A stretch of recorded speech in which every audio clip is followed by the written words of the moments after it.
4:46 a.m., April 29, 2022 years. Oh, yeah. So this is episode 18 of Let's Consider Luke. And there is a lot to go through.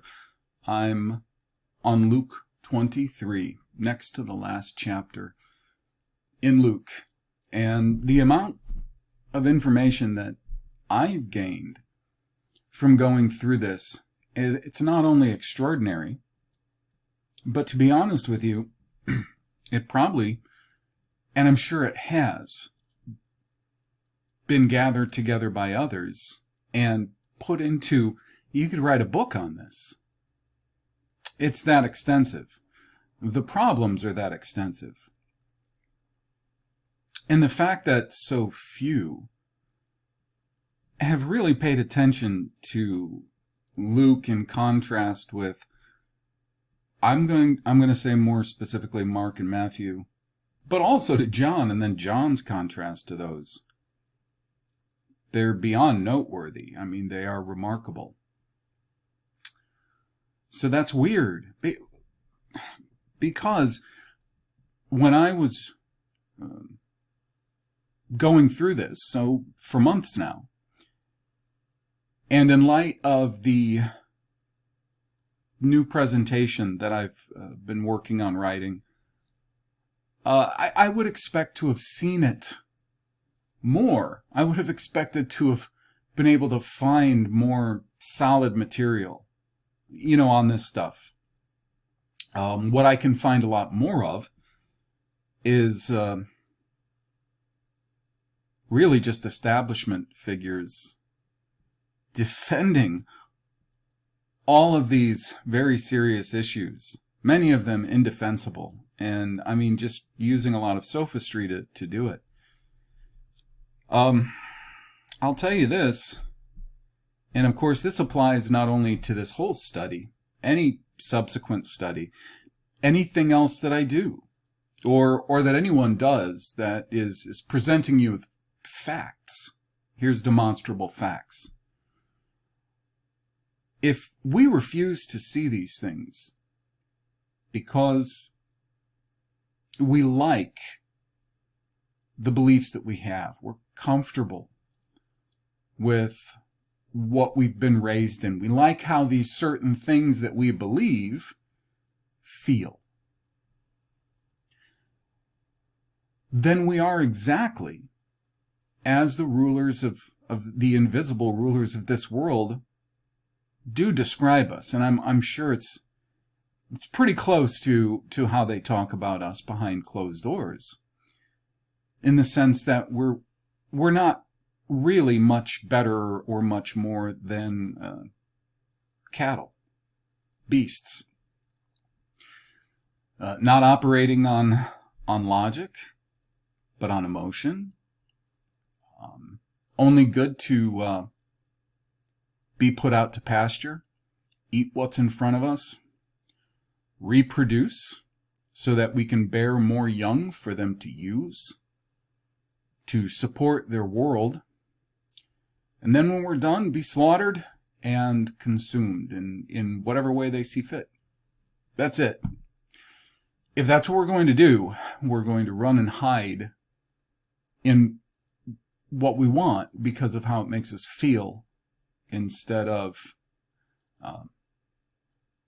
recognizing these problems and doing our own part to figure them out, to educate ourselves, and when we can, to educate others, whether we can do so individually or whether we can help and support those who do. If not, well, then, they're not wrong by calling us beasts. Now, there's a lot of material on Luke chapter 23. Of course, Luke chapter 23 it picks up right about the end of the night trial with the religious authorities, if they were religious authorities. I mean, we tend to look at them as religious, but keep in mind this whole idea of religion and different belief systems. You can't find that in the Old Testament. There's no different belief systems. There's simply either following the precepts that Yahweh has given Israel, that it would appear by the rhetoric that we see in the Old Testament that more than Israel really understood his laws, his creation, what he expected. But Israel was under covenants. This wasn't about whether you believed something or not. But then when we get to the New Testament, we see a lot concerning beliefs. Sects, religious sects, Pharisees, Sadducees, Hellenists. And I see religion as nothing more than going your own way from the truth. This is why we want to get to the truth, whatever it is, whatever its implications are, because we don't want to be religionists. We want to stand in the truth, understand the truth, live the truth, pass the truth on. So we pick up at the pretty much the end of that trial when it was daybreak. That's pretty much what it said at the end of Luke 22, that it was daybreak. Now, I have a lot of notes, so if I speed through a lot of this, it's because I have so many notes. There was a lot to take note of in this chapter. So, introductory note, the fact that in all the Gospels, Passover is a big deal is not in keeping with the history of Israel and Judah, who rarely kept the feasts at all.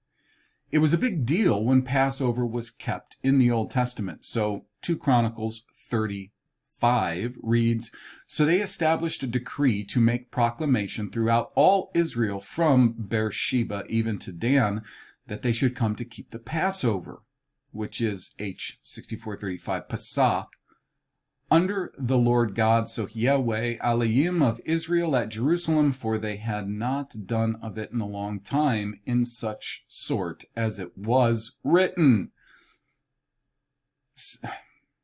This is one of the latter kings we're talking about. Okay, there was only a couple of kings that had issued by decree that the nation should keep this feast, Pesach.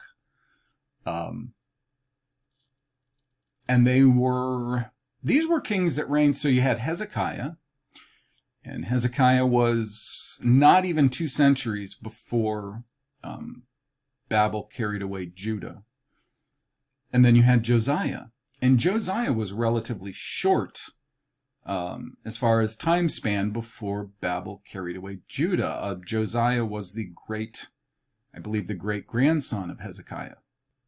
So if we chronologically would track the kings of Israel and Judah, Israel, first off, the northern kingdom Israel, they never kept a Pesach or Passover. The southern kingdom, not to any extent, in probably something like 1,000 years. It was a really long time. Most of the time, Israel and Judah existed in a state of lawlessness, where they forgot the feasts, they forgot the laws, they oppressed one another. They were quite lawless. The thing about this is this idea that during Jesus' life, the Passover was considered far more important, and the feasts far more important. And there are these sects running around that are so zealous for the law, yet are under occupation, which of course doesn't follow the promises of blessing and cursing for the keeping or forgetting of the law from Deuteronomy 28 and Leviticus 16. This just strikes me as apocryphal or Josephine. See, for some reason in the Apocrypha and Josephus, Israel or Judah were remarkably zealous for the law, at least in far greater numbers than we see throughout the law and prophets. At least that whole time up until Babel. And then if we pay attention to Ezra and Nehemiah, they just fell right back into their old ways when they came back from Babel. However, all of a sudden, we see a very different people.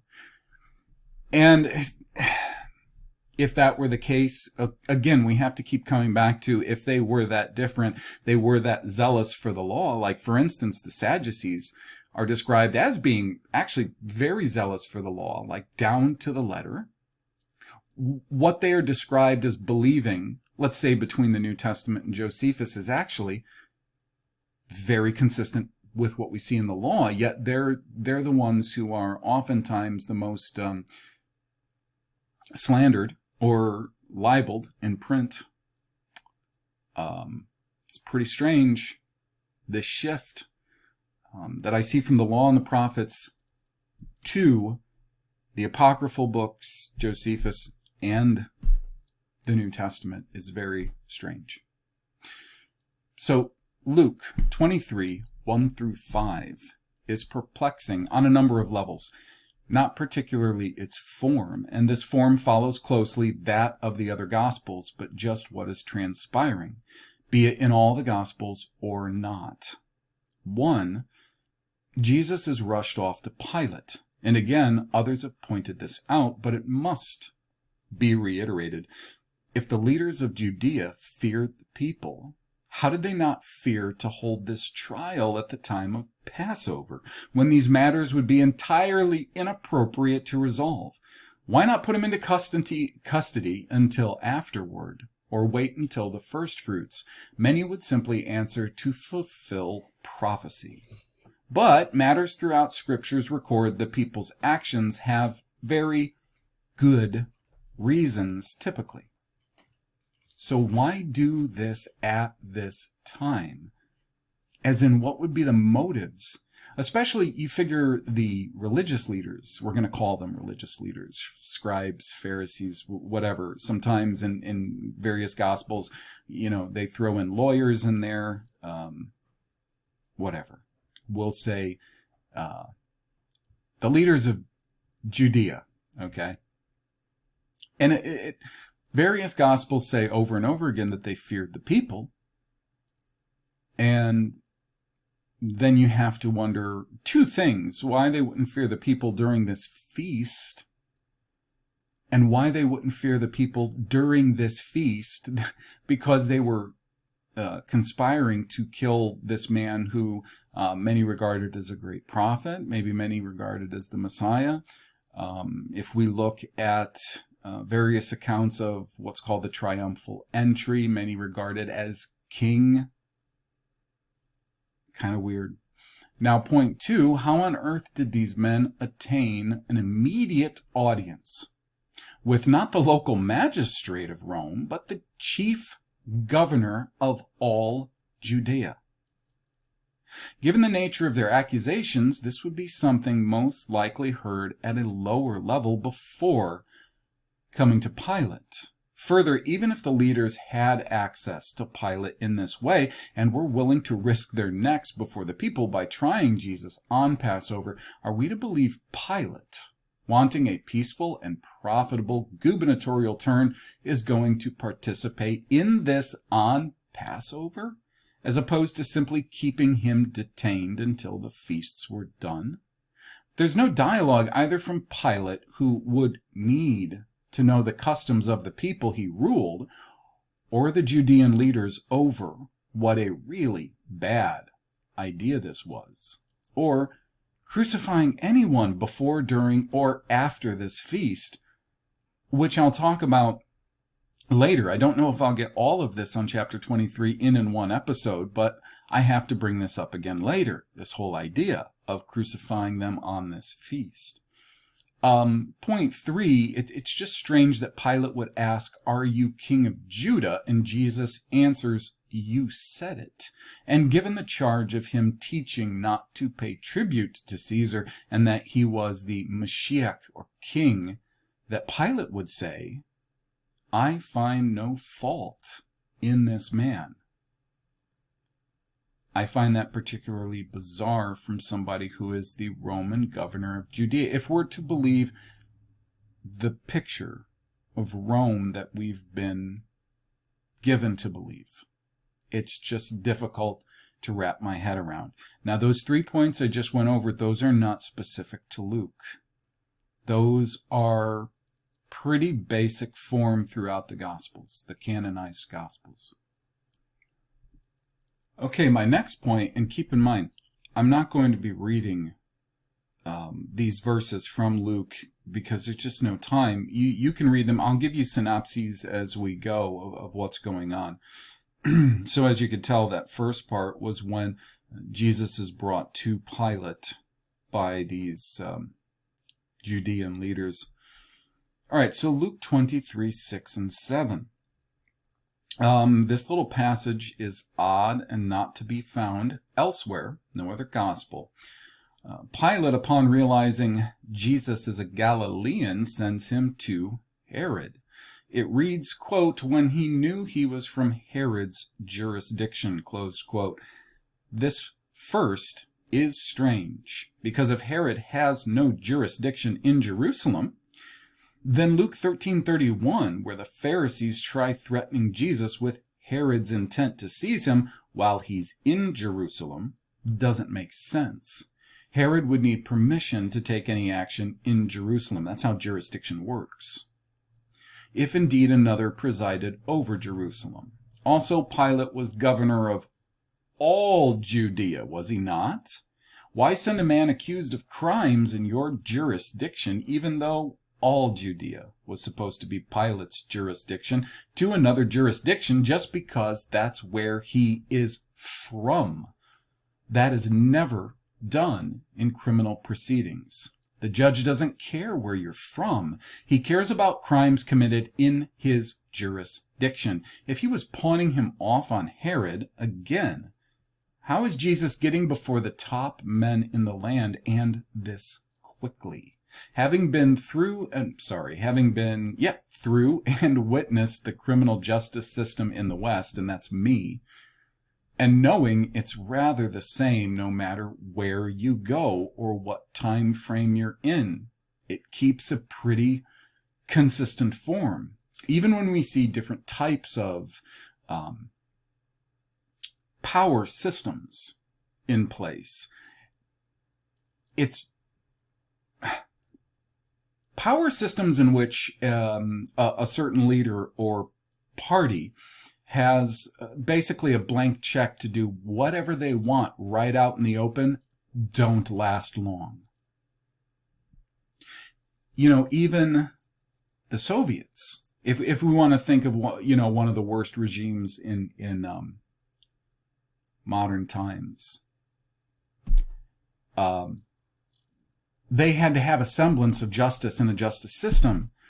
I mean, even though they subverted them constantly, and it was a bit of an open secret, they still had this form of justice and the justice system. This is a systematic form that pretty much follows almost no matter where you go. And I do have to add as a caveat, no matter where you go in white civilization, things can get a lot dicier and different when we go to, more banana republics and, places that are far more unstable.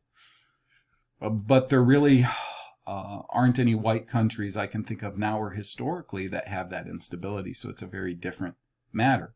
And we know that that's what we're talking about here.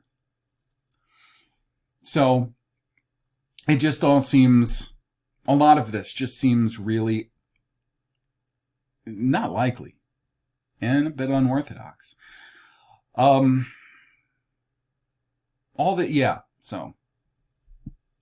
sometimes I start commenting because I forget about my what I typed here. I just start commenting, and then I go back to where I typed to pick up there, and I realize that what I just commented on is pretty much what I just typed.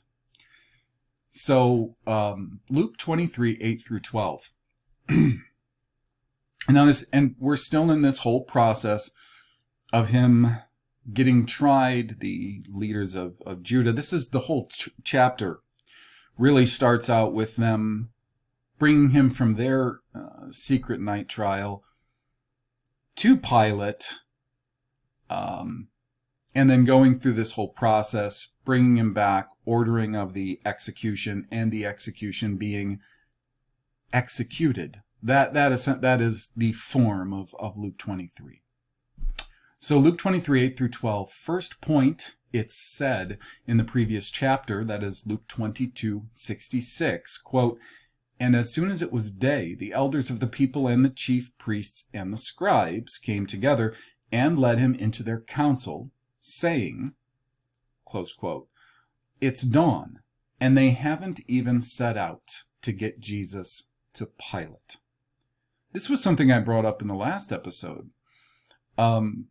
These time frames and the noting of time frames. Now, last time I noted how remarkably different the chronology of events was in Luke as just compared to Matthew.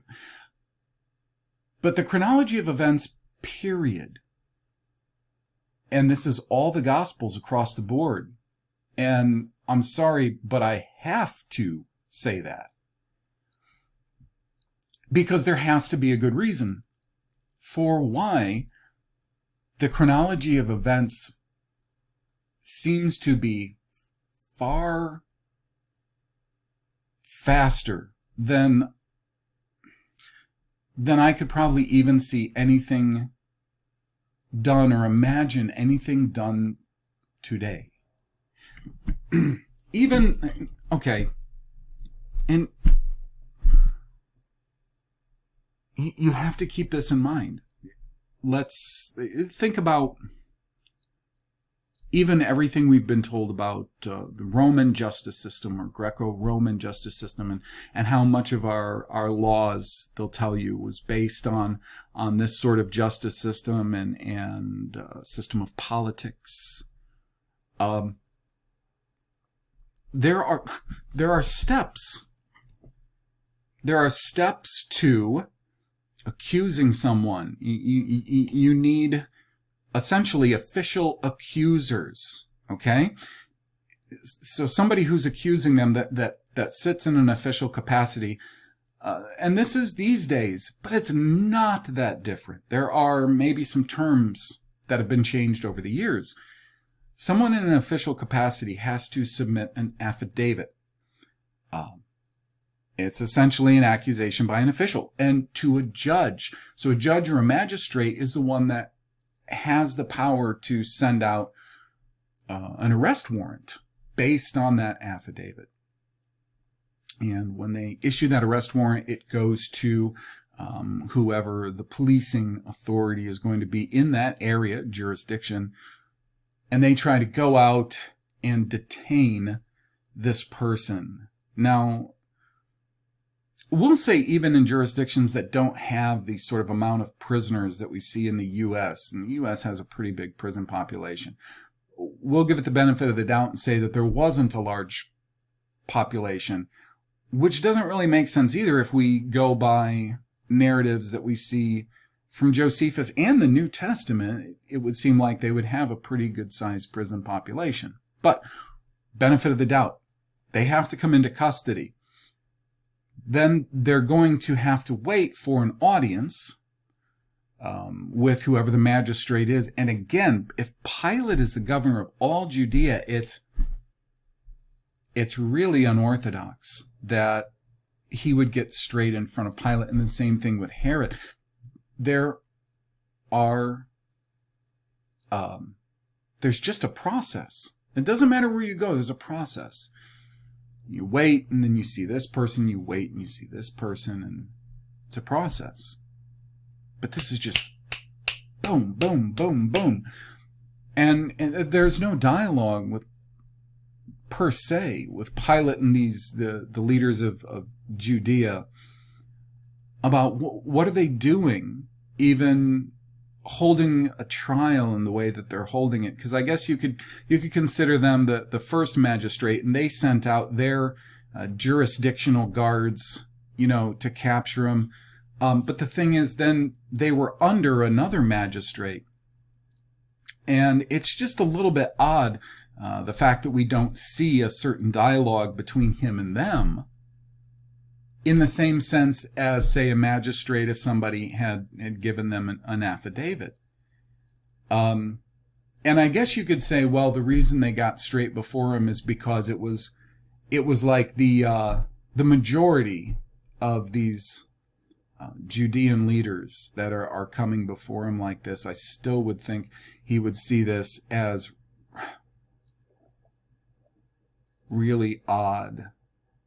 And I would think he would want to think this all over, because if he wanted to be a good governor of Judea, he'd want to consider not only the fact that, well, a lot of these religious leaders, not all, because other Gospels tell us, like, for instance, they tell us that Joseph of Arimathea was not in on this. And then we would have reason to believe, based on John, that Nicodemus the Pharisee was not in on this, and so on and so forth. And then we have reason to believe, just in general from various comments, that not all of the religious leaders were in on this. So he's seeing a group of these Judean leaders that are embroiled in a real mess with a guy that Pilate would have had to have heard about based on all the exploits that we've read about up until this point. How can he not know about this guy? That, to me, that's also pretty weird. So,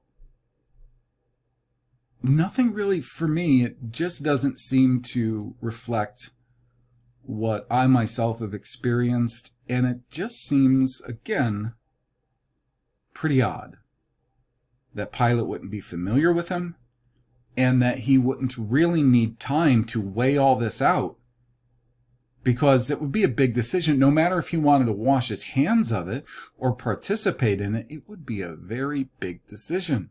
And if he had people to answer to back in Rome, he'd want to make sure he made the best decision.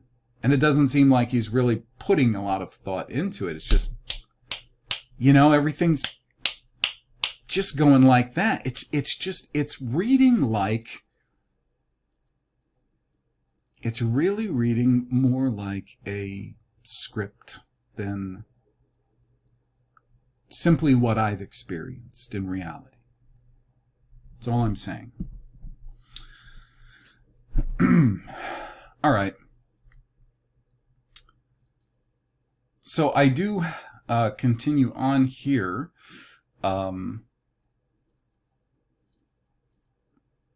Make sure I didn't lose my place. It happens. So I am making the point about that. The time frame thing from Luke 22:66. It's dawn. It's dawn. Now you gotta think it's dawn. And they haven't even set out to get to Pilate. It's daybreak. Now, I believe it's Luke's the one that said at dawn they began asking him these certain questions, so they're still not done with him at this Judean leader's night trial at dawn. Now, I believe Matthew and Mark might say at dawn that at daybreak they set out, but you gotta understand, then there's so many more things to be done before nightfall. And if this is, now I'll let my notes say it because I know what they're going to say. Then they need to get to Pilate. They need to accuse him, have Pilate judge him, have Pilate send him to Herod, have Herod question him. While he's further accused, have Herod's men mock and dress him and send him back to Pilate, have Pilate judge him again, order him beaten, which he is specifically in other accounts. This one, in this account, Pilate simply says, I'm going to, have him scourged, disciplined, whatever. But then in at least Matthew, Mark, and maybe John, they all describe that he is taken and scourged. So that takes time too. Then they have him brought back, marched to the execution locations, him stumbling along the way based on how we're presented this. Force another to carry his cross. Get him pinned to the cross, get it erected with a sign on it, and in 2 of the accounts, the sign is in 3 languages. By when? Because we get into the hours that some things happen, the hours of the day, and then we have to interpret them. And so there's also time for the malefactors that he's crucified between to deride him and so forth, before the body is begged for by this Joseph, right? And in the tomb before sundown, as sundown is supposed to be the beginning of the Sabbath, based on what we're taught, right? Which is the 6th hour. Can't be 6 p.m., not March/April, which we're supposed to believe that Passover's in that area. Joseph wouldn't have time after the 9th hour to prepare and bury Jesus. If the 6th hour was 6 p.m., it couldn't be that, right? If this is March, April, the days would be near 12:12, 12 light, 12 dark. So if dawn begins around 6 a.m., which is, according to Luke, they're still questioning him at the Judean leaders' night trial, okay? They haven't even taken him to Pilate. If dawn begins at 6 a.m., the 6th hour would be near noon. So all these things transpired from 6 a.m. to noon. So everything that I listed to you, including the deriding of the 2 malefactors, would have had to have happened by noon, because we get in the account that from the 6th to the 9th hour, there was a darkness all over the land. And I don't know how on earth anyone thinks all those things could happen, including the transport. You got to think about the transport. Bringing him to Herod, and there's usually, even if Herod is a tetrarch and he's under the dominion of Pilate, there's a certain amount of respect that is just going to be shown to keep things with leaders that are under the dominion of another leader, to keep things. They want them to be cooperative. They're not going to storm right into Herod's. They're going to bring him. They're going to have somebody come in and tell Herod what's going on. All of these things take time. Believe me, all of these things take time. I have spent enough time in holding cells just waiting to see a magistrate, even for the purpose, like specifically taken there, just to see them, because even in our courts today, in lower courts today, there is a certain amount of things that have to transpire. Most of these things, if they're being done in a official capacity, and I don't know why anybody wouldn't want this to be in some kind of official capacity, because everybody has people they answer to. So you need records. So even if you bring somebody to somebody else to be heard or whatever, and this is an official capacity because Pilate sent Jesus to Herod, so that's in an official capacity. I'm going along with their story, their narrative, because Pilate said, well, he's from Herod's jurisdiction, we'll send him to Herod, so that's in an official capacity. Herod absolutely want to have somebody who was an official recorder. Because if he doesn't, then it's just a blatant dictatorship, and those things never last long. Not in white countries. And to really be honest, they just don't do well in any country. Any people. Not for long.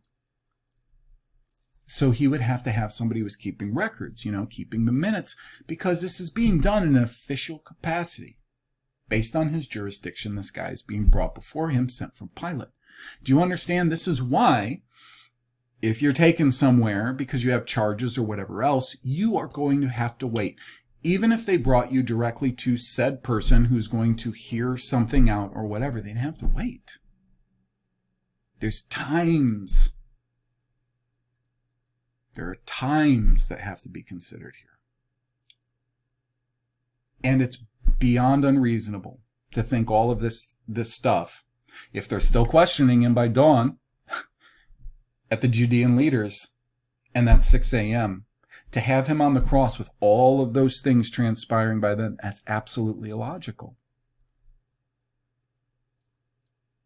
So we have problems. We have problems. And we have to recognize those problems. We have to think and not be mere cattle that operate on nothing but emotion. So,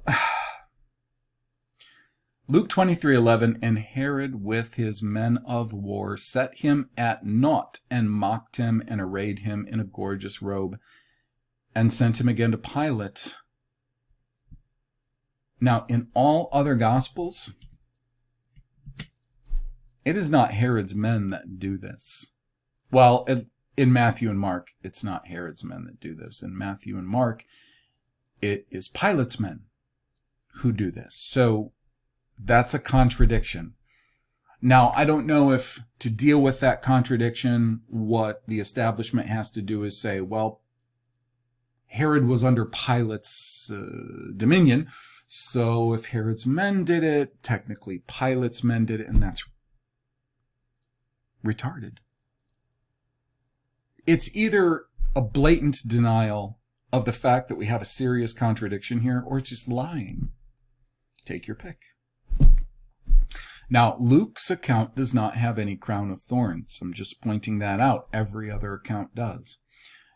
Now, Luke 23:12, in the same day, Pilate and Herod were made friends together. This is said in Luke, for before they were at enmity between themselves. And this is not found elsewhere. And again, now this is kind of a weird circumstance for them to become friends. But this is just illustrating, going back to what I said before, even if you were the head governor sent by Rome to govern all of Judea, you would want a rapport with all of those local magistrates, leaders, governors, rulers, whatever. You'd want to have a good rapport with them because things are just going to go better for you. And when you report back to Rome, you can say, yes, everything is fantastic here. All of the sand and rocks are still intact. The place is still as worthless as when we took it over. And all is good in the universe. You'd want to be able to say that. All right, moving onward. Luke 23:17 through 25. It cites, and this is pretty much all the Gospels, for of necessity he, Pilate, must release one unto them at the feast. Again, there is no precedence in the law, or as in the Old Testament, law and prophets, to explain this text, the necessity for him to release. This can't be cited as a Roman policy because we're talking about something specific to this people, their laws and customs. All right? We're not finding any precedents. Why was it a necessity? And why at Passover? This seems like a bad idea, especially if it were Barabbas, this guy Barabbas, they say, who was released, right? He was convicted. This is a guy who has gone through the process to the point of conviction. He was convicted of sedition and murder. So Pilate is going to put him back out on the street based on a tradition or a policy or something. We just put these criminals, whoever they want, back out on the street. It's a tradition at Passover once a year. We give them back, and so you got to figure it. If you're the Romans, and you've got a guy who he's really good at getting the people stirred up, and he's very violent, and he's very effective. But once a year, And once a year, he can be let back out on the streets. If the people who seem to be very unruly and hard to manage say that they want him, we're gonna give them this criminal is very bad for us ruling. Just gonna give them back. It just, to me, it sounds as silly as this. In silly's, I think, a nice way to put it, as the scene from The Life of Brian, where you have all of these jokers and malcontents standing around. Willis Roderick. And the reason that it's funny in that way is because of how little sense that idea makes. If you're trying to rule over a people, you're a foreign occupier, there is a lot of things you could do that are not as senseless and dangerous to your own hegemony than something like that. Now, Luke 23:26, this is the part, Simon the Cyrenian compelled to bear his cross. Now, what we always get is these images of a poor, hapless man. Think of, one of the most recent striking images was Mel Gibson's The Passion of the Christ, right? This poor little humble Jewish man. And then they just grab him. Come here, you're standing by watching this, because this isn't going to reflect really badly on us and make it very hard for us to get any. Do you understand? One of the reasons why you would occupy another people is because you want to gain from the product of their labor. It's not just about what resources they may have, which in Palestine, what was that? Some citrus, some minerals from the Dead Sea. People say because of the Silk Road, but historically the Silk Road appears to have ran through Saudi Arabia, not even through Palestine. Someone saying, well, because of the strip, by the sea, where armies could, march over even ground, so it would be so important because it was between Africa and Asia, that strip right there. They had ships and sailing back then. Even mainstream history admits that. They had ships and sailing back then, so who gives a shit? None of these answers add up when you think of it in reality. What was valuable about Palestine? Well, if you want to say anything that was valuable, and this one's even shaky too, based on not only what Palestine is today, but what it was 100 or so years ago, okay? You would want to, if anything, harness the productive power of people. That is the greatest value that exists in the world, is the productive power of people. The product of their minds, the product of their backs. That's value. Think of Negan from The Walking Dead, if you ever watched that series. And I was into it for a while there. When Negan looks at that weirdo lady who wants a number of people, and we don't know what for, but she's a total weirdo. You don't know if she's going to eat them or do what with them, but she wants, as part of their deal, to be given a number of these people to do whatever she wants with them. And they're negotiating. And he's telling her, less and less and less. And he looks at her with his very, very cold, serious look and says to her, people are a resource. And that's absolutely true.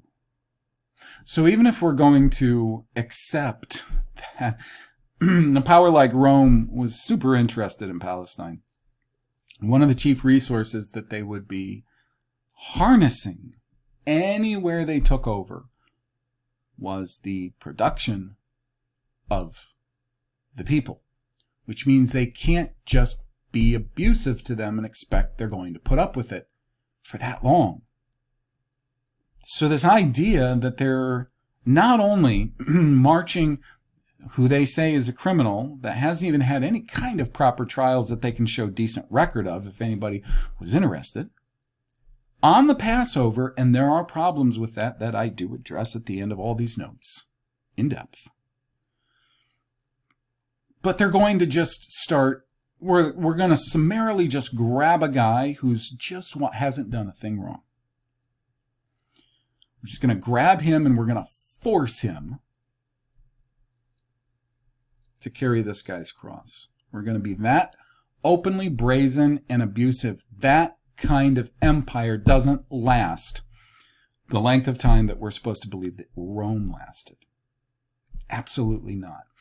The same thing with this whole idea of the Grecian Empire and their occupation of Judea and this Antiochus Epiphanes and so on and so forth. Those kinds of dictatorships can't last. Today, in the United States and all over the world, we live under a worldwide hegemonic dictatorship. It is. It's an absolute dictatorship, and the dictatorship is absolute. However, in order for them to operate and get all of the goodies and enjoy the very high standard of living that is such a high standard of living, we can't even comprehend it. I can't. And I spend a lot of time thinking. And I can't comprehend how amazingly rich, not in the sense of how much money you have, but how rich their level of quality of life and lifestyle is. In order for them to maintain it, they have to at least provide most of us with a very convincing lie that there are not people in control who are just going to do whatever they want whenever they want. They have to keep up appearances. They have to keep up appearances if they want to continue to rob us of the product of our labor and our minds and our bodies, the fruit of our bodies, our children. They have to keep up appearances. And they're not doing that. The Romans aren't doing that. If they're doing everything that we're reading here, especially in Luke 23, they're not doing that. They sound pretty stupid. No nation that's stupid lasts as long as we're told Rome lasted. So, Luke 23, 28 through 31 is not found elsewhere. However, verses 28 29 seem to be lifted from the Olivet Discourse, i.e. Matthew 24 and Mark 13, verses 30 is strikingly similar to Revelation 6:16. Now, this I am going to read because I just want to put it in context. This is where Jesus is supposed to be going from wherever Pilate's palace was to the cross, 23, 28 through 31. It says, "But Jesus turning unto them said," because it says there followed a great company of people and women, which also bewailed and lamented him. But Jesus turning unto them said, "Daughters of Jerusalem, weep not for me, but weep for yourselves and for your children. For behold, the days are coming in which they say, Blessed are the barren, and the wombs that never bare, and the paps which never gave suck. Then shall they begin to say to the mountains, Fall on us, and to the hills cover us." That's what's reminiscent of Revelation. "For if they do these things in a green tree, what shall be done in a dry?" And the other thing I would say is, it's really weird they're marching him off to this crucifixion, which they really need to get done. I'm sure they don't want to stretch it out. They've even compelled this poor Simon the Cyrenian to bear his execution stake, but they're letting him stop long enough to speak all of these words, couple few sentences at least, to these women. And if he was scourged the way that they say that scourging happened, I don't know how he would be able to very easily articulate words after something like that. You read about people who really were beaten, with these kinds of instruments that they use that just took the skin off your back. And if we want to believe the imagery from like Gibson's The Passion of the Christ and so on and so forth, he would have a very difficult time talking for a long time. I don't know that he could have walked from where they did that. Usually the people, when they're scourged like that, they can't even walk away. I mean, they typically, will pass out, collapse. They're done. I mean, absolutely, you have taken the life out of them for some time. Very weird. Luke 23:33, not particularly found elsewhere, which is very strange. In English, it's a transliteration of the Koine word cranion, which is G2898, as in cranium or skull. This is where Luke says that he was taken to Calgary. Okay, Luke's the only gospel where Calgary is presented. It is strange, though, because in Luke, the word used that's translated to Calgary is this cranion. And that's interesting because it is the direct descendant of cranium. I hope I said that right. Calgary doesn't really have a good precedence elsewhere, and it is a really bad transliteration of cranion, Calgary, cranium. And that's literally, it's a translation. That's what Calgary is. From this cranion. That's so weird. The other three canonized Gospels have it as Golgotha. People will recognize that. Golgotha is in all three other canonized Gospels. And Golgotha is G1115, which is interesting because of 1 Samuel 17:54. Quote, "And David took the head of the Philistine and brought it to Jerusalem, but he put his armor in his tent." Close quote. Some have compared the Koine Golgotha to the Hebrew Galgalat, which is H1538, which is used only once or twice as head, but usually as a count of men.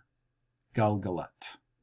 What makes more sense is that it was called Galgati or Galgadi, either being Goliath, or as in Galit is the original OBRY word for Goliath. It's Galit. The Gathite, which would be Gati. Okay, so that would be Galit, Gati. Or Gadi would actually be, it could be referring to an upward turned spear or a soldier in some cases. Definitely having to do with a vertical pike is sort of the idea. So we could see that in a sense as Golgati or Golgadi, as in Galit or Goliath on a pike. It's possible. See, if I'm wrong, and this wasn't a place where Goliath's head was made a memorial, it may have been an area where polling was done because of the word Galgalat and the way that it's used in the Old Testament. Again, that's H1538, Galgalat.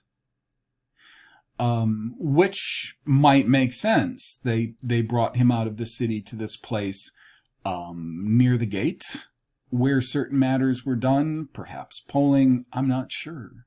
The word, though, Galgalat, it's interesting because it's actually reminiscent of, and you're going to see this over and over with OBRY words, that they have modern counterparts in Gothic, Germanic, thus English, or Celtic, thus English.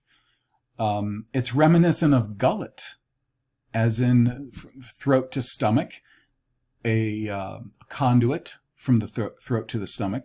Also, you'll find the same root in gully, which is also a conduit or channel, and glut, to glut. Glut meaning literally to shovel it down the gullet, throat to stomach, having to do with a channel from the mouth to stomach or throat. It's just interesting because we're never really given a reason for the name of this place. And, you know, even though this cranion would apparently be, you know, the equivalent of head, it still doesn't entirely explain, first off, the really bad transliteration, Calgary, because I always get it mixed up with Calvary. Calgary. Did I put Calgary in there? I did. See? Now you see. I always get it mixed up. Calvary. Calgary. And who knows? Maybe this did happen in Canada. But yeah, anyways, I have probably all my life mixed up Calgary and Calvary. But either which way, Calvary is still a really bad transliteration of cranion. And there's simply not a good explanation for this Golgotha as to, is it Gulgalet? Does it have to do with Goliath? Galit?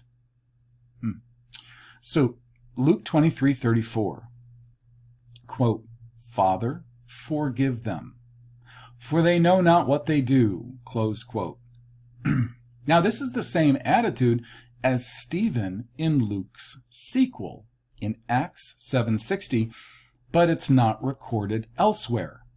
This "Father, forgive them" that Luke says that Jesus said, while all this is going on, none of the other canonized Gospels are backing that up. So it's entirely Lukean. In fact, most prophets, and this is for real now, most prophets would pray that Yahweh requite their deeds upon them. After all, that is just.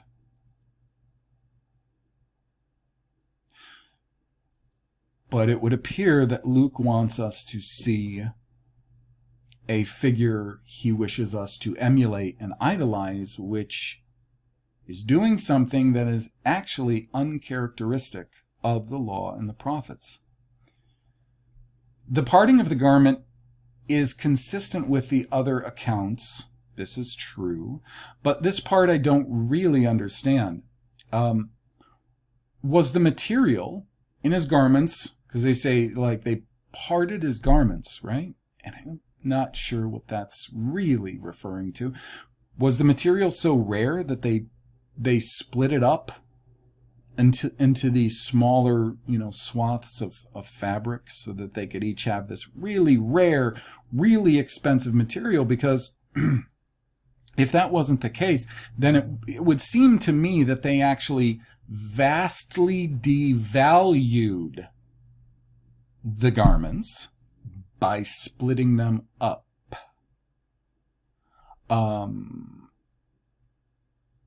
So that's the thing. I can't imagine what it was, this material, what these garments were made out of, that they would be so valuable just as a swath of fabric, not a tailored garment that was nice, that had hems, that had whatever it had. That would be valuable.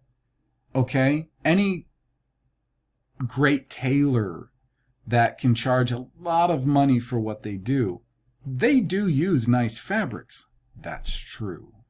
But a lot of the fabrics they use, you can get them at prices that are vastly less than what you're going to pay for their quality and their name and reputation, because a lot of it is actually what you get, just name and reputation. But quality. We'll just say somebody without the reputation that, you know, a London tailor that's going to make you a suit that costs $10,000. We'll just say somebody of great quality. They do great quality work. And you know they do great quality work and they have a reputation for it. Still, you'll still tend to get the materials that they use far less. When we're talking about something that's tailored, we're paying for the tailor and the quality of the tailor. Finucci's. So it strikes me as, again, strange that they're dividing up these garments unless, keep this in mind because I'm always willing to look at every possibility. Unless we're talking about he was wearing a number of garments, not just a stupid fucking robes. I'm really tired of that. That's all I was raised on. These people are running all around the place. They got blankets. You know, one time I think I dressed up as Moses for something. And all I had was a broken hoe handle that my dad still had around. And I put over me a sheet that we had that had stripes on it. And I was Moses. I kid you not.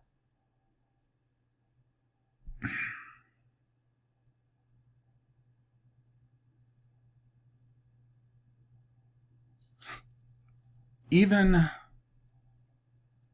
modern day Bedouins,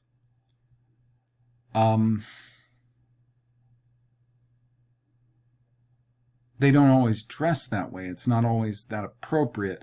And they don't, even if they have the turban and if they have a robe for certain reasons, which it serves a purpose, especially if you're a Bedouin, because Bedouins essentially like a gypsy lifestyle. They're traveling back and forth, you know. These people, they didn't live that kind of lifestyle in the kind of environments that Bedouins do. That's specific to Bedouins. I just have a feeling that we're always being shown these kind of things because they want us to believe not only that they were Middle Eastern and a desert people, but also that, of course, as you go back in time, man just gets stupider and stupider. And more primitive to where, you know, they couldn't figure out how to tailor together a pair of pants. Now, if the dividing of his garments were in the sense that, you know, pants, shirt, vest, jacket, and they like, I want this, I want that, and they like cast lots, whatever lots were, for the better of what they were. I want his shoes, man, and some Jordans. That would make a lot more sense. Obviously, somebody would have had to have been carrying his garments in something else. Why they would carry his garments to this site? And I don't think it says that. I didn't write that down. 2334. Yeah, Father, forgive them. The people stood beholding, the rulers also, they derided him. The soldiers mocked him, offering him vinegar.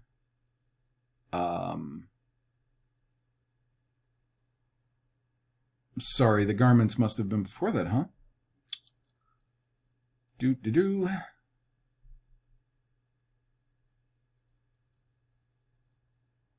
Sorry, it was in the same verse. Yeah, so they parted his raiment and cast lots. All right. If he was scourged, they would have taken his clothes off, at least down to his underwear. And then they would have put them in something, like a bag or something like that. That's pretty standard.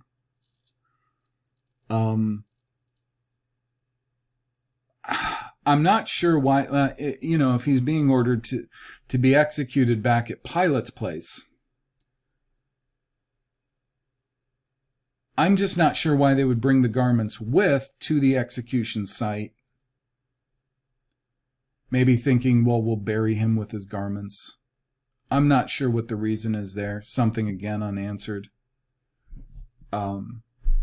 They would have had to have been separate, though, because they would have been so soiled by everything else that went on. So you got to think of it that way. If we're looking at things that really did happen, that's probably how it would have happened. They would have had to literally, like, a bag of his stuff, his clothes.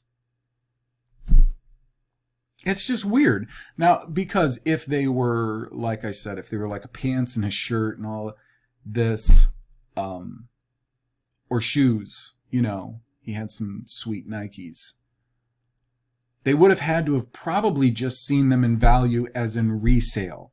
They would have recognized they were finely tailored probably by someone, because that's usually how you can recognize the value of something, is that they have a tag or something on them that tells you who tailored them. These guys, I just don't think they're going to look at them and say how nice it was, unless it was a certain specific material. And they knew these materials, you know, they were very nice. They could get this and that and the other. And that would be interesting if he's running around Palestine in some kind of an amazing, you know, amazingly tailored linen suit. And then if that's the case, does he so much strike you as a common man of the people?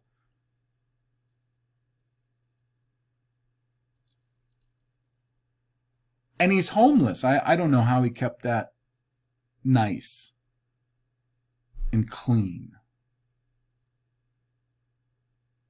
I mean, we're not really told he had a number of changes of clothing.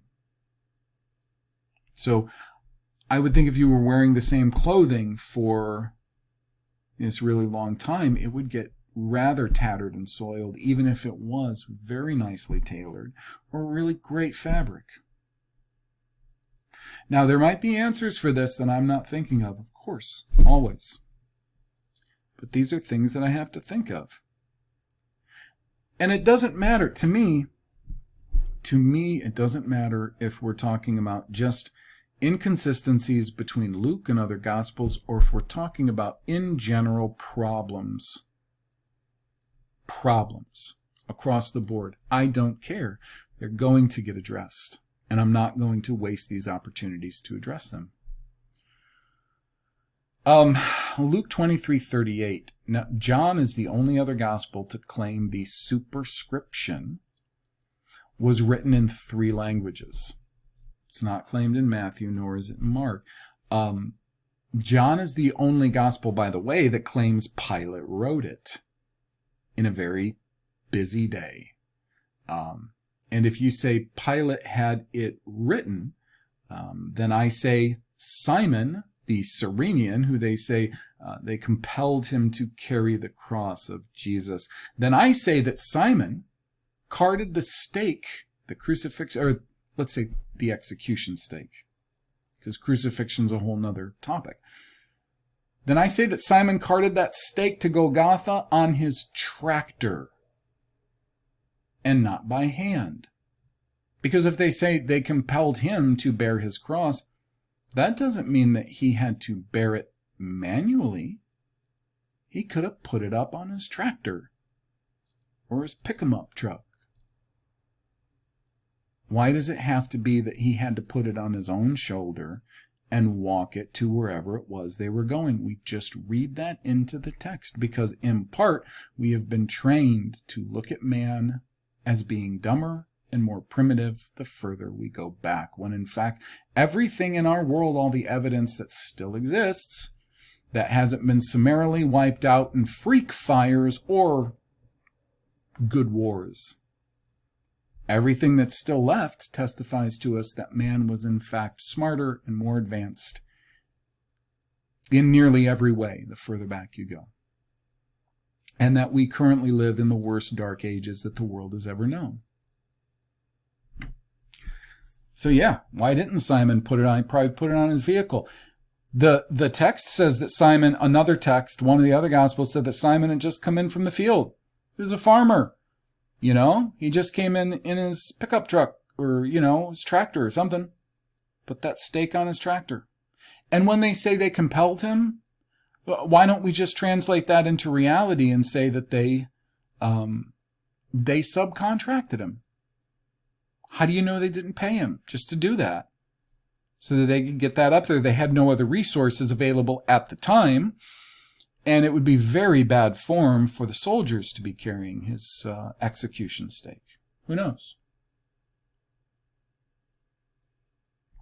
So, Luke 23:39 through 43 claims one malefactor repents, and Jesus claims he'd be with him in paradise. But Matthew and Mark say that both malefactors reviled him, which is more consistent actually with Psalm 22, which is supposed to be the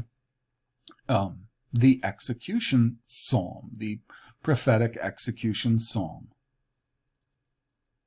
Those accounts actually harmonize with Psalm 22. Luke's does not. It doesn't harmonize with Matthew and Mark. It doesn't harmonize with that psalm. In a lot of ways, in fact. But the Gospel of John stays out of that one. Luke 23:46 doesn't mention the rocks being rent in two, as Matthew does. This would be at his actual death, the darkness over the land, the tearing of the veil of the temple into. Matthew says there were rocks that broke in two, and these would have to be big rocks for him to mention that. It's kind of strange, because if something was that violent and that significant, why Luke would leave that out is a mystery. Now, Luke 23:46, when Jesus had cried with a loud voice, he said, quote, "Father, into thy hands I commend my spirit," closed quote. Again, comparable to Acts 7:59, though Stephen, now equating Jesus as divinity himself, says the same thing, but with Lord Jesus, receive my spirit. In Matthew and Mark, Jesus repeats line 1 of Psalm 22, though it's transliterated very weirdly. And I've actually looked at it both in Aramaic and Hebrew. And it's a little bit hard to get a nice fluent transliteration of that first line. But the form is quite close, we'll say. But it's not there at all in Luke. Not there at all. Really important, too, because we're talking about prophecies that are supposed to be affirming him being the Messiah. Prophecies are pretty much supposed to be the most sure affirmation of his messiahship. You don't leave out something like that. Kind of a big deal. Kind of a really big deal. In John, he says, "It is finished." We don't have that repetition of 22:1. Either way, Luke seems less concerned with prophecy here, and honestly, that first line of the psalmist, if he said it and Luke knew, is a big deal. I just said that. Now, I said, if Luke didn't know about it, why does he claim his account is better than the accounts that came before his? He claims this in the first few verses of Luke chapter 1. I'm not kidding. He does. And if we take the word of all of the academics out there, Luke used Mark as sort of his roadmap. That Mark came first, and both Luke and Matthew copied from Mark. So whether Luke would be making the claim that his gospel was better than Matthew and Mark, or just Mark, that's kind of a big deal. And then he leaves out that prophetic passage. Just more problems. Luke 23:47, the centurion says, quote, "This was a righteous man," closed quote. But in Matthew and Mark, he says, quote, "This was the Son of God," closed quote. And that's a big difference. Luke 23:50 through 54, Joseph of Arimathea begs the body of Jesus from Pilate. The most likely place, by the way, these things are important. They're not just, nothing details. All of the details matter to give us a clearer picture of what's going on, the players, and all that. Most likely place this Arimathea is a city named in Joshua and Nehemiah, and it's Yermut. That's Strong's H3412, and it's usually transliterated in the Old Testament as Jarmuth. It's being pronounced in OBRY, though, as Yermut. Many OBRY T's, the hard T sounds, are actually changed in the Koine Septuagint to the theta, the TH sound, th. Okay, that's really common. And the alpha being in place of the Y in Yermut to start, that's not uncommon either. That vowel swappings were, as far as why did they use that vowel? That's so weird. I demonstrated all of this and how they do the vowel swaps, or at least how most Koine manuscripts, well, especially the Old Testament, and this really should be following Septuagint if it's all consistent. It usually follows some form of Masoretic, and it's usually relatively consistent. It's not uncommon for them to insert an A instead of that Y sound, because a lot of times they'll just regard it as nothing. And they'll just put that vowel point in, and now it's Eramuth. Okay, all you have to do is stick with the consistent TH insertion for the T sound, which is very common in Koine Greek. Then you would have Yermuth. Then you have to figure for this wide variety of insertions of different vowels whenever we see an OBRY vowel like the Y at the front, Eramuth. And then you have that obligatory Greek N, the IA, which is typically used for country of, Arimathea.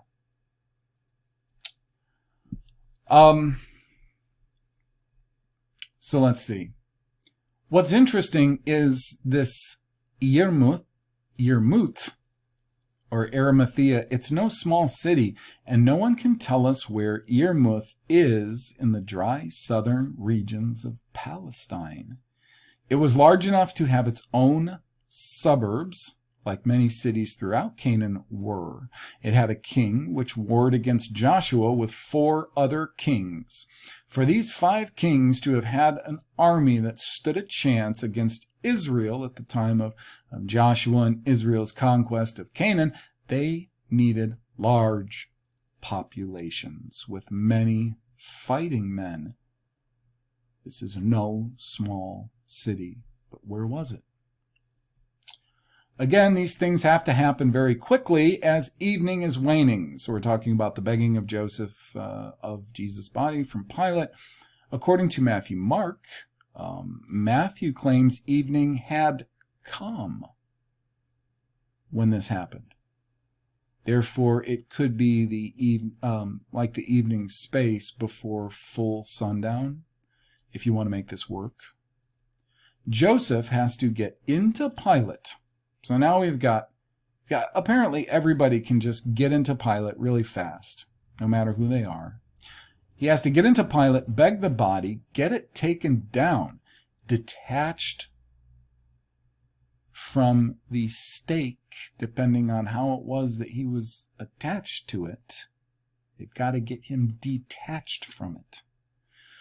Mummify him, because that's what they did. They mummified. They mummified Joseph back in Mitzrayim. They mummified him and put him in the ground, even in a nearby tomb. This would take time. And all before sundown. Why? Because everything else we learn about the religious leaders tells us that they were ready to hang anyone who violated Sabbath. And if the next day were Sabbath, which like all accounts say the next day was Sabbath, and Sabbath begins at evening, as we're told, he has to do very much in a very short time. And here we have a problem I haven't fully resolved. So here it is. Luke 23:54 through 56. And the day was the preparation, and the Sabbath drew on. And the women also, which came with him from Galilee, followed after, and beheld the sepulchre, and how his body was laid. And they returned, and prepared spices and ointments, and rested the Sabbath day according to the commandment. We're going to see a serious issue in the next chapter. So that's Luke 24, and it is repeated throughout all of the canonized Gospels. And here is the issue. I'm going to have to approach it, at least in part, in this segment, and then approach it in a bit of another way in the next. So Matthew 12:40. This is Jesus speaking. He says, "For as Jonas was 3 days and 3 nights in the whale's belly, so shall the Son of Man be 3 days and 3 nights in the heart of the earth." And again, Matthew 17:23, "And they shall kill him, and the 3rd day he shall be raised again."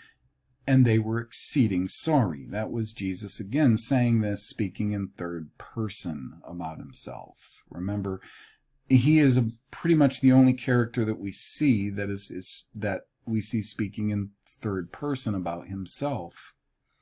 Anyways, Matthew 27:40, "And saying, Thou that destroyest the temple, and buildest it in 3 days, save thyself. If thou be the Son of God, come down from the cross." Now these are the leaders of Judea that are saying this to him because they were very aware, because there is the whole situation where they asked him for a sign, you'll recall. And this is repeated in a couple of the canonized Gospels, that he says that he would give them a sign of Jonah. And he does tell his disciples, just straightforward, without the sign of Jonah, that he would be in the ground 3 days and 3 nights. In the ground 3 days and 3 nights. Now, all the Gospels have this concept of 3 days, 3 nights, and then raised after 3 days and 3 nights. This is very clear. You can see it very clearly in the Koine Greek. 3 days, 3 nights. Now, Luke 9:22 reads, saying, "The Son of Man must suffer many things, and be rejected of the elders and chief priests and scribes, and be slain, and be raised the 3rd day." Now, this is coming from Luke's pen. So it's important to record that, because we are looking at Luke. Luke 18:32, "For he shall be delivered unto the Gentiles, and shall be mocked, and spitefully entreated, and spit upon. And they shall scourge him, and put him to death, and the 3rd day he shall rise again." So Luke's on board with this. Now we are going to skip forward just real quick to Luke 24:7, saying, "The Son of Man must be delivered into the hands of sinful men, and be crucified, and the 3rd day rise again." You can't mistake this. 3 days, 3 nights. And he does specifically spell it out. 3 days, 3 nights. Jonah. Now, based on the Old Testament scriptures and New Testament quotes from Jesus, these events and timeline do not make sense. Luke and all canonized Gospels tell us the day Jesus was crucified was, quote, "the preparation day." This is confusing, as per the law of the feasts, which can be referenced in Exodus 12, Exodus 23, 14 through 19, Exodus 34, 18, Leviticus 23, Numbers 9, 2 through 7, and Numbers 28, 16 through 31, plus Deuteronomy 16, 1 through 17. There are a lot of references that can be checked. According to feast law, Passover is on the 14th of Abib. The next day is unleavened bread for 7 days, of which the first and last days are a Sabbath. A few accounts tell us, including Luke 23:54, the Sabbath was the next day. There is, besides unleavened bread Sabbaths, weekly Sabbaths, which you can reference for one, and there are many references. The main reference, Exodus 20, 8 through 11. Jesus says in various ways, it is confirmed in every canonized gospel that he would be buried for 3 days and 3 nights. Problems. If this preparation was for Passover, so we're kind of looping back here real quick, Luke 22:7. Then came the day of unleavened bread. Remember, that is a separate feast time than Passover. Then came the day of unleavened bread, when the Passover must be killed. This was the day before this preparation day. In addition, Luke, Matthew, and Mark all make unleavened bread and Passover synonymous, but the law does not make them synonymous. Passover is on the 14th of Abib. Unleavened bread begins on the 15th and goes for a week. They're separate. They're separate days and times. There is a problem with the Gospels in general making these two synonymous. They were not. They are different. They are different in time frames, and they are different in what happens within those time frames. The things that people are expected to do are very different. They're different. Making them synonymous at best is a mistake of the people, and it can't be expected as a mistake from these authors, because then we have to start wondering how trustworthy the authors are. Okay? Matthew 26:17. Now the first day of the feast of unleavened bread, the disciples came to Jesus, saying unto him, Where wilt thou that we prepare for thee to eat the Passover?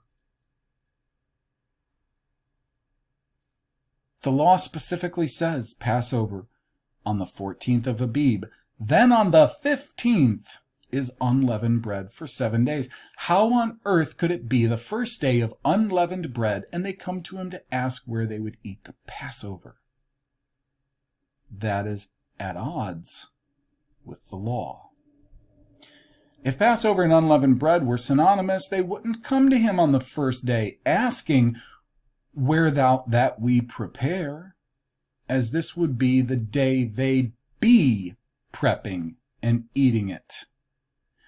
This prepare is hetoimazo, Strong's Greek 2090, and it's not the same actually as the paraskue from G3904 used in the Gospels as the day of preparation on which Jesus is killed. He's killed on this day that they say is the day of preparation. Now this word, this paraskue, if it's pronounced that way, it's only used in this section, the Passion, we'll say the Passion section. It's not used elsewhere in any of the Gospels, this day of preparation. It's noteworthy.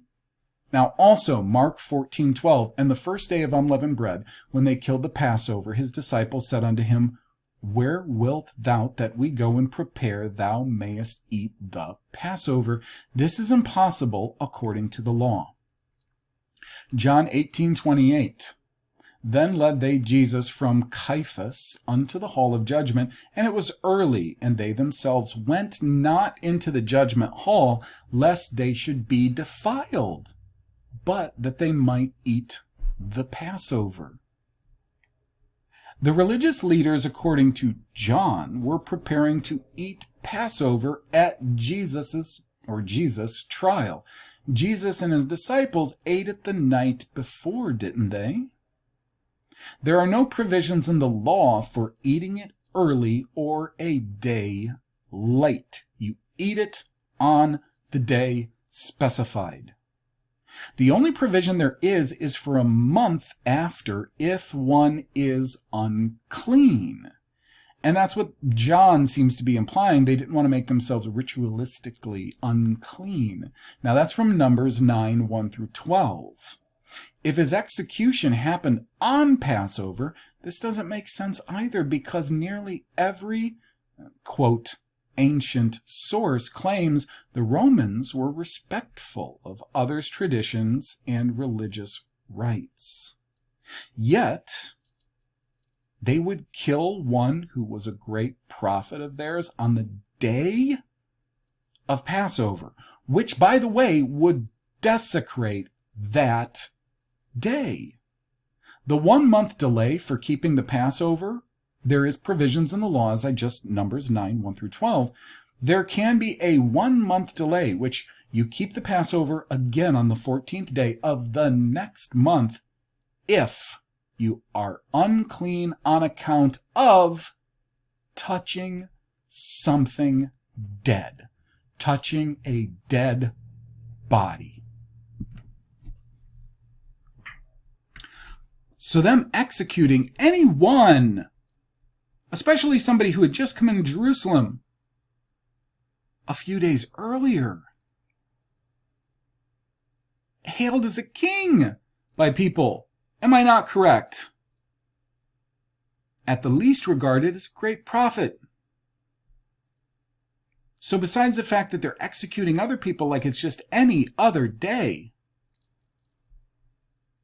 they're executing him on Passover, which would desecrate that day. I mean, it just would be such an absolute insult. Again, are we talking about an empire that wants to extract all of the wealth and resources of the people's abilities, talents, and labors, or not? So we're to believe they'll openly kill any one of these Judahites, and especially one considered a great prophet, healer, king, Messiah, on the Passover, or at any time during unleavened bread, because starting from Passover and then the 7 days of unleavened bread, you have 8 days which are consecrated to be holy as a feast, and different preparations and things are done on every single day of all those 8 days, and they wouldn't wait till after. We even have this situation where Luke gives us a clue of the gravity of doing something like executing somebody that might be popular during a feast, when he says that one of the Herods decided to just hold Peter and that he would bring him out after these feast days. Why? Because he did not want to insult the people by desecrating the feast by killing someone on it. But somehow Pilate's an idiot, and he's going to go ahead and do that right on, which between Passover and the days of unleavened bread, Passover would be the zenith of it. According to Numbers, what do I got? 12? I said 128, 16 through 25. I think we're looking at Numbers 28, sorry, 128. 28, 16 through 25, there are no offerings being made throughout. I'm sorry, no. There are offerings. According to Numbers 28, 16 through 25, there are offerings being made throughout unleavened bread. Every day, there are offerings being made throughout. Therefore, anything such as these proceedings would be a desecration of any one of these days. Every day was important throughout these 8 consecutive days. None of these things really seem to follow. However, one wishes to justify the Passover problem, there's the time frame. From the day he's put into the tomb, there is the Sabbath, whether weekly or a feast Sabbath, which the first day of unleavened bread would be a feast Sabbath, 1 day. Then the first day of the week comes and they find him risen.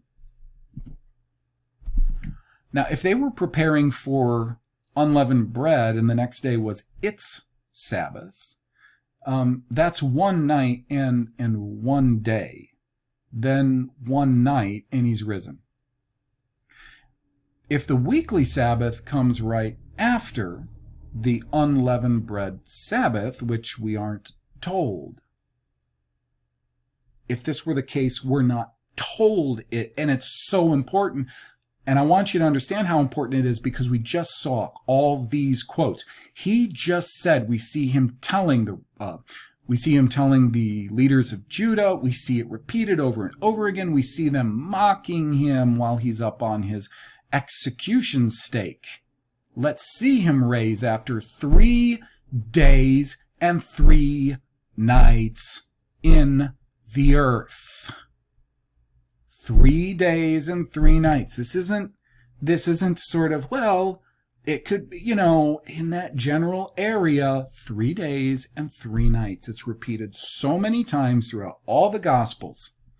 This point is very important. So, the thing is, though, I guess whoever wrote these Gospels didn't think it was important to let us know that there was a Sabbath for unleavened bread, and then the weekly Sabbath, and then they come to find him on the first day of the week. What I'm telling you is, if we speculate that there was the unleavened bread Sabbath, and then the weekly Sabbath, and then the first day of the week, which would give us more time than if there was just the one Sabbath and then the first day of the week. We literally have, at best, 2 nights and 1 day sandwiched between. And that's not 2 full nights, because they say on the first day of the week, this is like virtually every gospel, no matter how they vary, and they all do, between who found him, the situation, who was there, blah, blah, blah. Always they come at dawn, and he's already gone, so that's not a full night. But we'll let that go. You only have 2 nights in a day. So if there was a weekly Sabbath after that, given the great importance of how many times this concept of 3 days and 3 nights is repeated, you would think at least one of these canonized Gospels would let us know that it was unleavened bread Sabbath, and then weekly Sabbath, then the first day of the week. But what they do all seem to let us know is that it was the first day of unleavened bread when they asked him, where shall we prepare to eat the Passover? Which is bizarre, is it not? Because in the law, it says the first day of unleavened bread, you are to keep a holy convocation, a Sabbath rest. So they can't be busying themselves about preparing for the Passover, no matter what kind of crazy differences we want to be sold about them doing things that vastly different. So they were so zealous to keep the feasts, but they weren't zealous to keep them correctly, based on the letter of the law. The first day of unleavened bread is a Sabbath. It's a holy convocation. You shall do no servile work. But they're doing all this work, according to nearly every single gospel, on the first day of unleavened bread. We have problems. These are serious issues. They're not,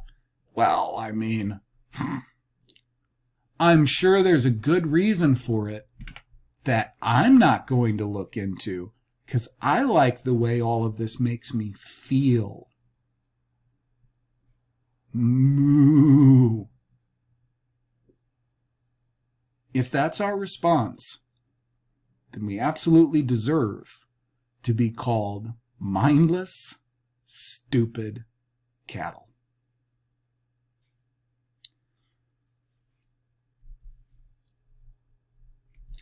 If there were a weekly Sabbath after the Sabbath for the first day of unleavened bread, so we have to forget that all the Gospels tell us that the first day of unleavened bread is when they were preparing to eat the, quote, Last Supper. We have to forget that. And we'll just assume, well, maybe there were 2 Sabbaths in a row. Because none of the gospel writers thought it was important enough, even with as much as this concept of 3 days and 3 nights is repeated throughout these gospels, still wasn't important enough to let us know for a fact. All we see in the text is a day, first day of the week. Why do you think that religion in general, religion at large, Catholic Church, Protestant Church, religion at large, Christianity, Christendom, celebrates Good Friday and Easter Sunday? Because that's the way the Bible presents it. A night, a day, a night, which is at best half of what you need for that prophecy to be fulfilled.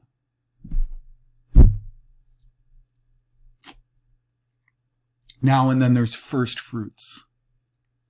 Let's talk really quick about first fruits. It is assumed that first fruits is the first day after the unleavened bread Sabbath. This is not specified in the law. And even Paul refers to Jesus as our first fruits, and so everybody assumes, yes, because he rose on the first day after the Sabbath, as per according to the law, the first Sabbath of unleavened bread, or that no, it would have to be the first weekly Sabbath after, and that's why a lot of people would have to insert, well, there must have been a weekly Sabbath, even though the first day of unleavened bread could have fallen also on the weekly Sabbath. So there's no definite telling us that there was the unleavened bread, first day of unleavened bread Sabbath, and the weekly Sabbath, you understand? Now, Paul, I believe it was, that refers to Jesus, right, as the first fruits, and so we equate the wording he uses, even though it's going to be a Greek term, not even transliterated, a Greek term that we have to marry up to Old Testament terminology. Therefore, we have to make assumptions. And what I'm trying to tell you is that in the law, the first fruits being the first day after the unleavened bread Sabbath, it's not specified in the law. Leviticus 23:11 and 12 reads, "And he shall wave the sheaf before Yahweh to be accepted for you. On the morrow after the Sabbath the priest shall wave it. And ye shall offer that day, when you wave the sheaf, an he-lamb." Offer an he-lamb. You're not bringing one up. You're offering it. That's just the first point to notice. Without blemish of the first year for a burnt offering unto Yahweh. If we're going to assume, like most of the translations would have us believe, that the offering means that you're killing it. Okay, you're sacrificing it, whether you're eating it, whether you're, burning the whole thing, which takes so much fuel to do. Anyways. Now, further, either way, it's very unclear, and assumptions must be read into the text to make the prophesied 3 days and 3 nights. And I do have to say, why not 3? All right, before I go further with this, and I am going to probably touch on this one more time down below, but I want to make something kind of clear, which I do a little bit here. But anyways, that passage I just read from Leviticus, that's the only time when we see this idea of first fruits in context with the other feasts like this. And I want you to notice something. Just because it says in these passages that first fruit is to be kept after this day of the Sabbath, it doesn't say the Sabbath of unleavened bread. It's not defined in that way in the law. That was something that I left out of my text here. I apologize. Now, one thing I do bring up is, why didn't he prophesy, if it is as we're told, that the biblical day begins at evening. And then the day part of it is the second half of it. It starts at evening, and it goes from evening to evening. And I've addressed this, of course, in, for instance, the OBRY hours, episodes 12 and 13, among other ones. I think I also addressed it in episode 8 concerning days in general, okay? If that were the case, and they started their day with evening or night, why isn't it ever framed in the New Testament as 3 nights and 3 days? Because that actually, chronologically, would be correct. It's not said in that way, because it's obvious that a day starts at dawn. There's also the fact that Rashit, and this is what I just touched on a little bit, the word Rashit, H7225, and translated first fruits, is only used once in the context of law feasts. The rest of the time it simply means, or is translated as, your, in a sense, your best product. Rashit. It makes complete sense when you look at the root of it, rush. Okay? Your best. Chief things. Now, besides Leviticus 23:10, which I just read 11 and 12, besides Leviticus 23:10, it never appears again as an actual feast day, Rashit, as we would perceive it as a feast day. Even in the following passages, the first fruits herein is synonymous with weeks, or Pentecost. That's another feast that's supposed to happen 7 weeks into the future after this, if we can trust the counting. That, at least the way that they say counting was done in Hebrew. So the weird thing is, most of the times that we see first fruits, we see it in context with this feast that's happening like 2 months later, not in unleavened bread. And it's not Rashit, but it's Bakur that they translate as first fruits. But usually, most of the time, it's actually translated as birthright, which is interesting, because that would seem to be more in line with the concepts that, for instance, Paul is really trying to push and articulate in his, if he, was one guy in his writings. But before anyone equates the birthright with the resurrection, remember, weeks, again, is about 49 days. Close to, 2 months, month and a half, into the future from unleavened bread. These things in the Gospels could not be any more unclear than they are. And for all of this to be reliant on evidence, that's what we're supposed to be doing. We're supposed to be using our powers of deduction in a good conscience, figuring these things out and taking all the evidence that is presented to us and seeing if we can line up the evidence with the law and the prophets. Reality. So they're very important.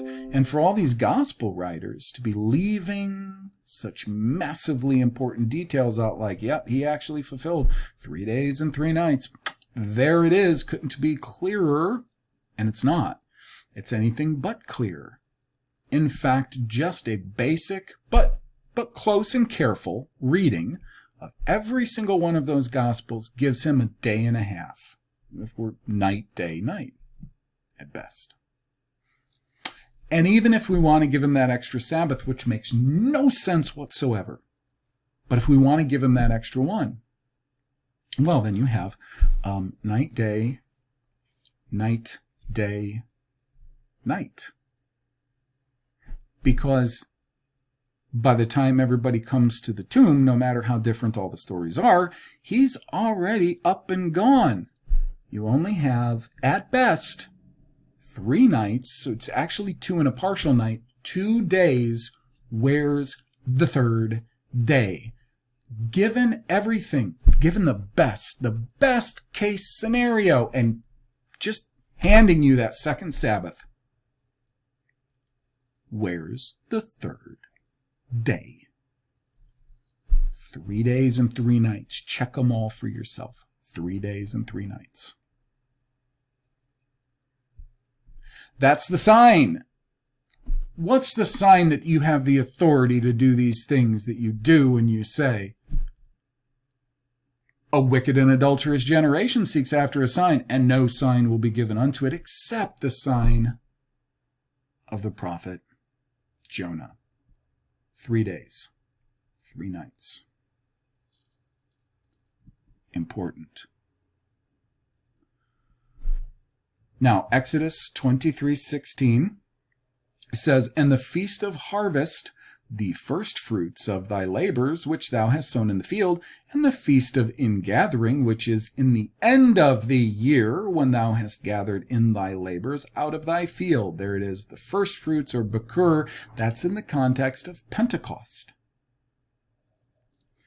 Numbers 28:26, also in the day of first fruits, when you bring a new meat offering unto Yahweh, after your weeks be out, you shall have an holy convocation. Ye shall do no servile work. First fruits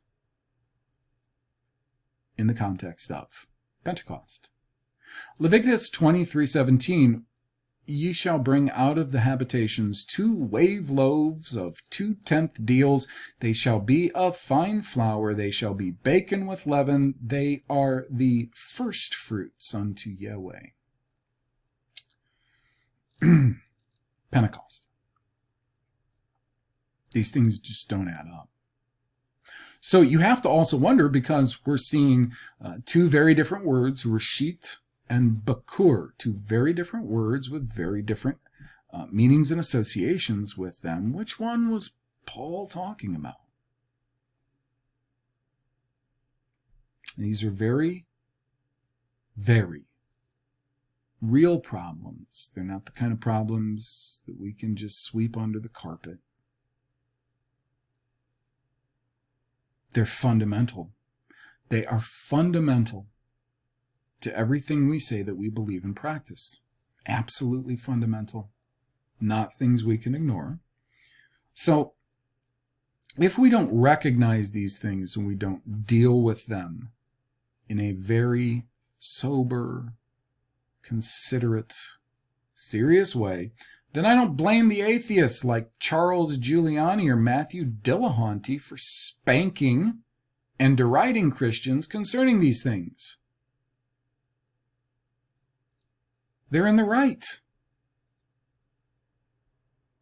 If they're not being addressed properly, and all we do is we get butthurt and upset and stomp our feet and stick out our bottom lip and sons of bitches call us Christ cucks.